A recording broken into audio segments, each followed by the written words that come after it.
केप्यां पुलीस एक फ्रायडे 24 तारखेक एक तेंच्याच वाठारांतल्यान एक कॉल येयलो. कॉल आसलो तो मोटीवाडो बारोडा केप्यां हांगाच्यान तांकां कॉल आसलो की एक डेड बॉडी एका घरान आसा म्हणून. तेन्ना केप्यां पुलीस त्या स्पॉटार पावले तेन्ना कॉल येयले की एका बायल मनशाची एक बॉडी सापडल्या आनी ती सस्पिशियस मर्डर कसो दिसता म्हणून तेंच्यांनी आयडेंटिफाय केले. मागीर तेन्ना मागीर ती बॉडी आयडेंटिफाय जाली की उबलदिना फ्रागांजा ही 57 इयर्सची बायल आसली आनी तिच्या आंगा वयली चेन आनी कानातली ही तेजी मिसींग आसली आनी ताका डावट आसलो की ह्या त्याच घरान काम करपी अशें कळोन येतालें की त्या घराच्या कन्स्ट्रक्शन काम चालू आसलें आनी टायल्स फिटिंगाचें जे काम चालू आसलें तांकां डावट आसलो हेंच्यांनीच खंयच्या भुरग्यांनी केला आसूं म्हणून तेंच्या फॅमिली मेंबरांनी सांगलेलें.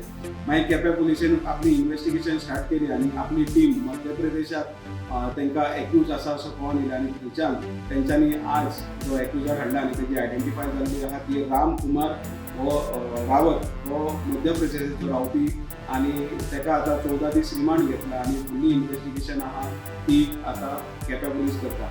स्टुडंटा खातीर अविनाश जोशी वांगडा हांव ओमकार फळारी, स्टुडंट मिडिया.